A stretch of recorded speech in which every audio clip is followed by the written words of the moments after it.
When people talk about the refugee crisis, I find that it is often in an abstract, impersonal way. The crisis they refer to is more their overarching concerns about the potential impact the refugees could have on their economy and on their personal lives. Sure, they might have some vague mental images of underfed children sitting in a tent somewhere, but it is my belief that the general population is not aware of the true horrors endured by many of these refugees. If people were more educated about these displaced people, they would be less concerned with unsubstantiated claims about the safety of their economy. After she learned about the true nature of the refugee crisis, fellow college undergraduate Michelle Perkey took this stand. Imagine how many lives could be saved if migrants were welcomed as individuals and not just numbers. Taking her advice, I've explored the individual stories of many immigrants, each one more heartbreaking than the last. One of the most concerning examples of the poor living conditions experienced by refugees is found in Camp Moria on Lesbos Island. More than 9,000 refugees are living in a center originally created for only 3,000. The overcrowding results in major sanitation issues. Trash is piled everywhere, and the facilities are too understaffed to deal with it. In some places, more than 70 people rely on a single toilet. As many as 4 families can live in a small shelter intended for one, with many more living in makeshift tents on the streets for months on end. Listen to what this volunteer doctor has to say about the situation.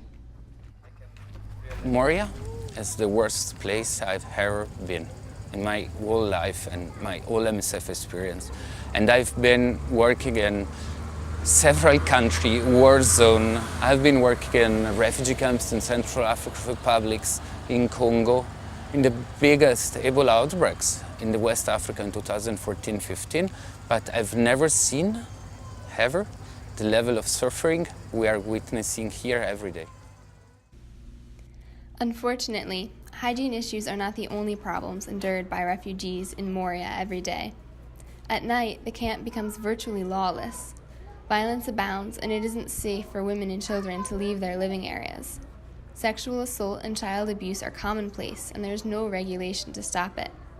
Theoretically, there are safe zones for women and children, but these areas are so overcrowded that there is not room for all of those who would seek safety. Many of these families come to the camps in order to escape already horrific conditions at home. Unfortunately, they are often worse off after leaving. افغانستان داشتیم از خاطر شکای متعدد طالبان تهدید میکرد دخترم اختطاف میشد از خاطر اختطاف نشه گفته از خاطر جان امنیت جان از آمدیم این مکتب شخصی میخوان به خاطر مکتب از طرف مکتب طالبان تهدید میکرد جان از او در خطر بود از این در خطر بود از این خاطر ما خیلی آمدیم که بیاد این کشورها یک در آرام شویم طفل ما آینده طفل ما خوب شود هر روز اینجا هر شب جنگ است هر شب اینجا جنگ افغان عرب جنگ میکنه سر فامیلیا میان ما کل چیز ما رو گرفتن میخزیم میبرایم در بیرون میریم میشلیم ما میخوایم درس بخونیم ما در اینجا زندگی نمیکنیم آتن بریم. The biggest impact is evident in the children living in the camps. Doctors have incredibly dispiriting observations about the mental health of the children living there. It is reported that a quarter of them are suicidal. This is entirely unacceptable. The psychological trauma of daily abuse and violence affects these children deeply. The teams of doctors do what they can as far as therapy, but the only true cure is for them to be removed from these situations. We had a mental health program for children here, and in between our patients we had a 10-year-old child who attempted to suicide inside Moria. You're having to deal with children as young as 10 attempting suicide. Yes, and yeah, that's maybe, it sounds really extreme, but it's something we are seeing constantly in Moria. Is that normal? No, it's not. It's not normal. It's not normal, but that's the problem. We are reporting this to the public system, to UNHCR, to the Minister of Health. Look, we have children who attempt suicide. Children as young as 10 years old who try to suicide. And there is no child psychiatrist or psychologist on this island. And despite the fact that we push to move these children to Athens as soon as possible, it's not happening. And those children are still here. Some of them are still living inside Moria. So why aren't they being moved?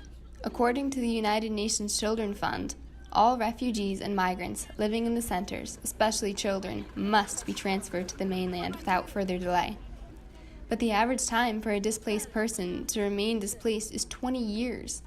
Children are spending their entire lives as refugees, living months on end in places such as Camp Moria.